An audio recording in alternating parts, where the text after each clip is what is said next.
وہ کہتا ہے میرے ہاتھ ٹوٹ گئے، کہاں ٹوٹے میرے ہاتھ، صحیح سلامت تو ہیں۔ پہلی آیت میں اللہ نے کہا کہ ٹوٹ گئے دونوں ہاتھ ابو لہب کے اور برباد ہو گیا وہ۔ تبت یدا ابی لہب وتب، یہ کیوں کہا جا رہا ہے کہ ہاتھ ٹوٹ گئے؟ یہ کیوں نہیں کہا جا رہا کہ سر ٹوٹ گیا، پیر ٹوٹ گیا، ہارٹ فیل ہو گیا؟ کیوں نہیں کہا جا رہا؟ میں کہتا ہوں اس کے لیے نا آپ یہ سین دیکھیے۔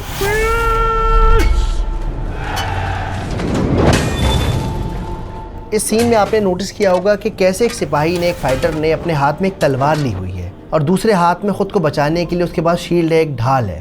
تو اگر کسی انسان کے دونوں ہاتھ ٹوٹ جائیں گے تو کیا ہوگا؟ نہ تو وہ وار کر سکے گا اور نہ ہی اپنا بچاؤ کر سکے گا۔ تو پھر ان دی اینڈ آپ برباد ہو جاؤ گے، ختم ہو جاؤ گے اور اگلا حملہ پھر آپ ہی کے اوپر ہوگا۔ میرے بھتیجے محمد اگر سچے ہیں تو دے دوں گا مال دولت اللہ کو اور خرید لوں گا جنت۔ بالکل اسی طرح ہم ابو لہب کی زندگی میں دیکھتے ہیں، اس کا مال، اس کے بیٹے، اس کے کنیکشن، اس کے تعلقات، اس کی پاور، سب کے سب برباد ہو گئے، کوئی بھی اس کے کام نہیں آیا۔ کئی دنوں تک اس کی لاش سڑک پر سڑتی رہی، لوگ پریشان ہوتے رہے، یہاں تک کہ اس کے اپنے لڑکوں نے بھی اسے چھونے سے، گھر میں رکھنے سے منع کر دیا۔ ارے ابو لہب کے بیٹو، اپنے باپ کی لاش تو ٹھکانے لگاؤ، بدبو سے لوگ الٹی کر رہے ہیں۔ اگلی آیت کی طرف بڑھتے ہیں، آیت نمبر 3، سیصلی نارا ذات لہب، کہ ابو لہب جہنم کی آگ میں جلایا جائے گا، جو بھڑک رہی ہوگی، شعلے والی آگ ہوگی۔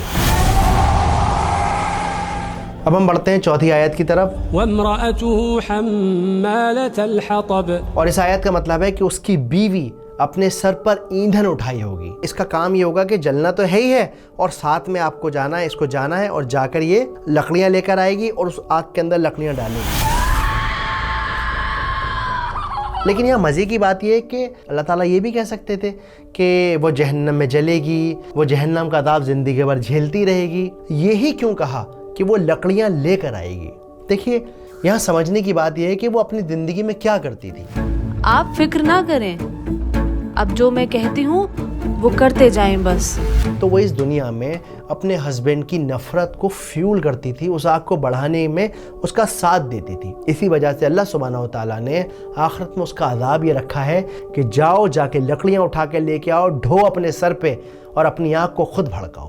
اگر آپ سورہ لہب کی پوری تفسیر کو سمجھنا چاہتے ہیں، زندگی کی چھوٹی چھوٹی باریکیوں کو قرآن کے لینس سے سمجھنا چاہتے ہیں، تو یوٹیوب کے اس پیج پر جا کر اس تفسیر کو دیکھ سکتے ہیں۔ اس میں نے سنیمیٹک انداز سے سمجھایا ہے تاکہ آپ اور میں قرآن کو سمجھ سکیں، محسوس کر سکیں۔ اس ویڈیو کو آگے تک شیئر کریں تاکہ اور لوگ اس سے فائدہ اٹھا سکیں۔